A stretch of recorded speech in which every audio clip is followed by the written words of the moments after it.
করেন না মামা। একবারে থাপ্পা গেল দাম ফেলে দিন দিয়া আসার সময় আগে ভাড়া মিটাই আসতে পারেন না, তাহলে তো এখন আর ঝগড়া হয়।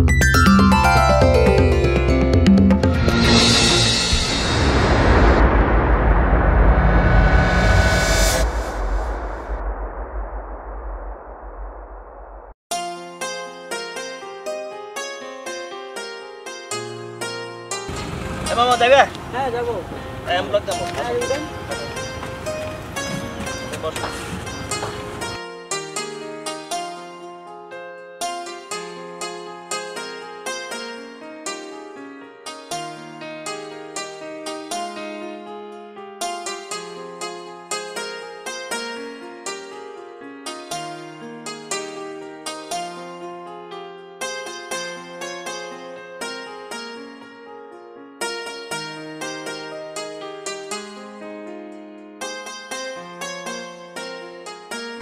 মামা কত দিলেন?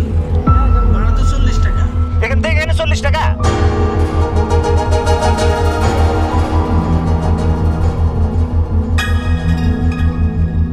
আমার রমজান মাসে মামা মুখ খারাপ করেন না মামা। তোর কি করতাম? গালি দিতাম না কি করতাম? হাজলামি করস? একবারে থাপ্পা গেল দাম ফেলে দিন দিয়া আসার সময় আগে ভাড়া মিটাই আসতে পারেন না, তাহলে তো এখন আর ঝগড়া হয়। এই বেটা তোর লগে কি ভাড়া আছে? তোর লগে কি ভাড়া আছে? ভাড়া তো আমি জানি। আনোয়ার কিসের সমস্যাটা কি? ঝগড়া করতেছে কেন রোজারঞ্জন আমার? ঝগড়া তো আমি করতে চাই না হুজুর। এরে আমি কইলাম যে এখানে আইয়া না মনের লগে লগে 20 টাকা ভাড়া দিছি, 40 টাকা। এখান থেকে এখানে 40 টাকা। ঠিক করা কিছু আছে? রাসূল কি হচ্ছে তুমি জানো কিনা? রমজান মাসে বলছে কেউ তোমরা ঝগড়া করতে আসে, মারামারি করতে আসে, বলে দিবা ইন্নী সয়মুন, আমি রোজাদার। চুপ থাকতে বলা হয়েছে। ঝগড়া ফাসাদ করলে রোজার ক্ষতি হয়, রোজা নষ্ট হয়। গরিব মানুষ কয় টাকা ইনকাম করে? দিয়ে দাও বাবা, 20 টাকা দিয়ে দাও, 20 টাকা দিয়ে দাও। আগে দাম দর করে নিবা ভাই, এভাবে ঝগড়া করা ঠিক না। রোজার দিনে মানুষ তর্ক বিতর্ক করা ঠিক না।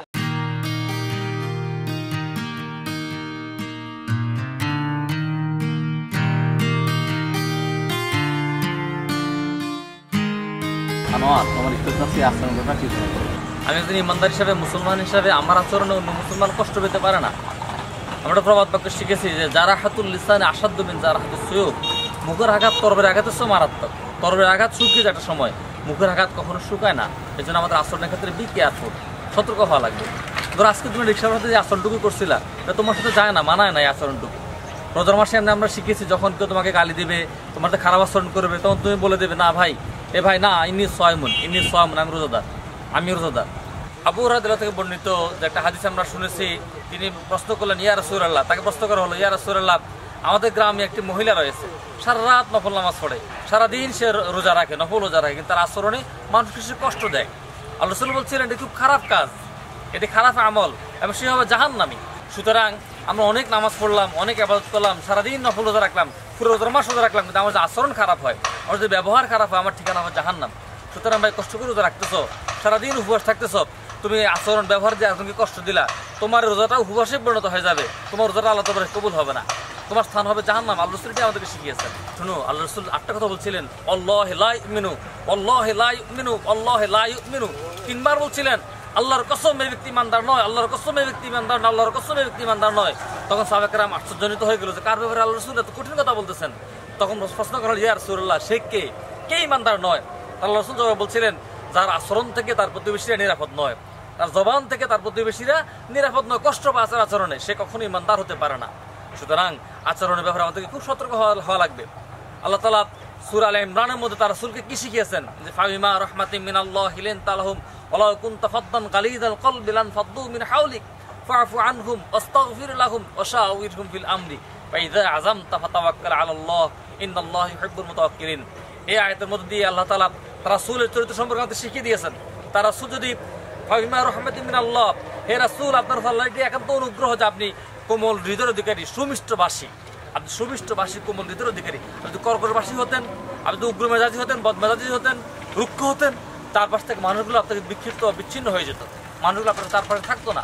সুতরাং আমরা যারা মুসলমান, আমরা অন্যদেরকে আকৃষ্ট করতে হলে, অন্যের কাছে প্রিয় হতে হলে, অন্যকে দিনের দাওয়াত পৌঁছাতে হলে আমাদেরকে ব্যবহার দিয়ে, আচরণ দিয়ে মানুষের মন জয় করে নিতে হবে।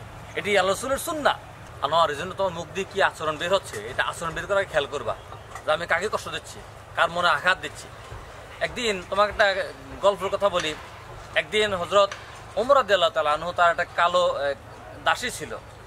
তার উপর ক্ষিপ্ত হয়ে গেছেন, ক্ষিপ্ত হয়ে তাকে আঘাত করতে চেয়েছিলেন, মারতে চেয়েছিলেন। একবার তিনি থেমে গেলেন, থেমে গিয়ে তাকে ডেকে বললেন, এই শুনো, যদি হাসরের মাঠে তুমি আমার এটার বদলা নেওয়ার আশঙ্কা না থাকতো, তুমি আমার প্রতিশোধ নেওয়ার আশঙ্কা না থাকতো, তোমাকে আজকে পিঠে তোমাকে লাশ বানিয়ে ফেলতাম।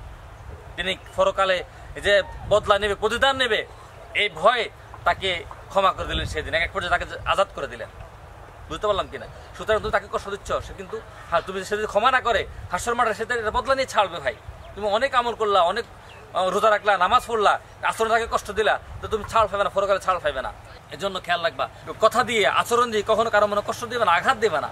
মানুষের মনে কষ্ট দিলে আল্লাহ তাআলা মাফ করেন না, এটা হকুল্লাহ ইবাদ, খেয়াল রাখতে হবে। হকুল্লাহ আল্লাহ তাআলা ক্ষমা করতে পারেন। আল্লাহর মনে কষ্ট দিয়েছো, নামাজ পড়ো নাই, রোজা ধরো, সারাদিন তুমি রোজা রাখো নাই, নামাজও পড়ো নাই, শয়তানের ধোকায় পড়ে তুমি আরো অনেক বড় বড় কবিরা গুনাহ করেছো, গীবত, চুগলখড়ি, তুমি আরো বড় বড় কবিরা গুনাহ করেছো, তুমি জেনা ব্যভিচার করেছো। আল্লাহ তাআলা রাতের আধারে কান্নাকাটি করলে ক্ষমা করে দিতে পারেন। কিন্তু তুমি যদি কারো মনে আঘাত দাও, আচরণ দিয়ে কাউকে কষ্ট দাও, আল্লাহ তাআলা মাফ করবেন, ওই ব্যক্তি ক্ষমা করে দিত। এই জন্য আনোয়ার, তুমি কালকেই ঘুম থেকে উঠেই সাথে দৌড়ে যাবে, ওই বেটাকে খুঁজে নিবা, তার কাছে ক্ষমা চেয়ে নিবা। কারণ ওই যদি রিকশাওয়ালা হতে পারে ভাই, সে যদি তোমাকে ক্ষমা না করে, আল্লাহ তাআলা তোমাকে ক্ষমা করবে না। এর জন্য তার কাছে কালকে কি তুমি ক্ষমা চেয়ে নিবা।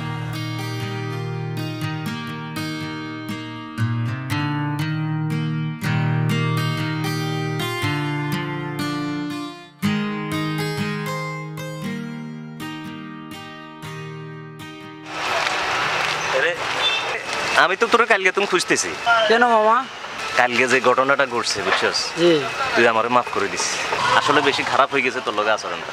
মামা এটা নতুন কিছু না, এটা রেগুলার রিস্কাগুলোর সাথে হয় মামা। না না না, তুই মনে কষ্ট নিস না। আমি আসলে অনুশোচনা করছি, তাছাড়া আমি বুঝতে পারি না, মাথা অনেক কথা বলে ফেলাইছি, তোরে মারতে গেছি কেন। মামা আমিও তো আপনার অনেক কথা বলছি মামা, অনেক রাগের মাথায় অনেক কিছু বলছি, আপনি মাফ করে দিন আমারও মামা। না না, আমি মাফ করে দিছি, আমি মাফ করে দিই, আমার মনে তেমন কিছু নাই। রোজা রয়েছিস? জি, রোজা রয়েছে। তুই আমরা মাফ করে দিছিস, এটা কর। আচ্ছা মামা, মাফ করে দিছি মামা। তুই 100 টাকা নে, 100 টাকা নে, করিস, বুঝিস না মামা? খুশি হয়ে দিয়েছেন? হ্যাঁ হ্যাঁ, খুশি হয়ে দিছি। তোর প্রতি আমি জুলুম করে ফেলাইছি, কালকে অবিচার করে ফেলাইছি, আমি নিজে নিজে অনুশোচনা। আচ্ছা মামা, আমিও জিনিসটা বুঝতে পারছি, আপনার কালকে মন মেজাজ ভালো আছিল না। এটাই তুই বুঝছিস। আচ্ছা মামা, তারপরে মামা রিস্কাওয়ালার সাথে যাতে এইরকম আচরণ না হয়, না না না, সবার ঠিক আছে রাখবেন। ঠিক আছে ঠিক আছে, আমি বুঝতে পারছি, আমি বুঝতে পারছি।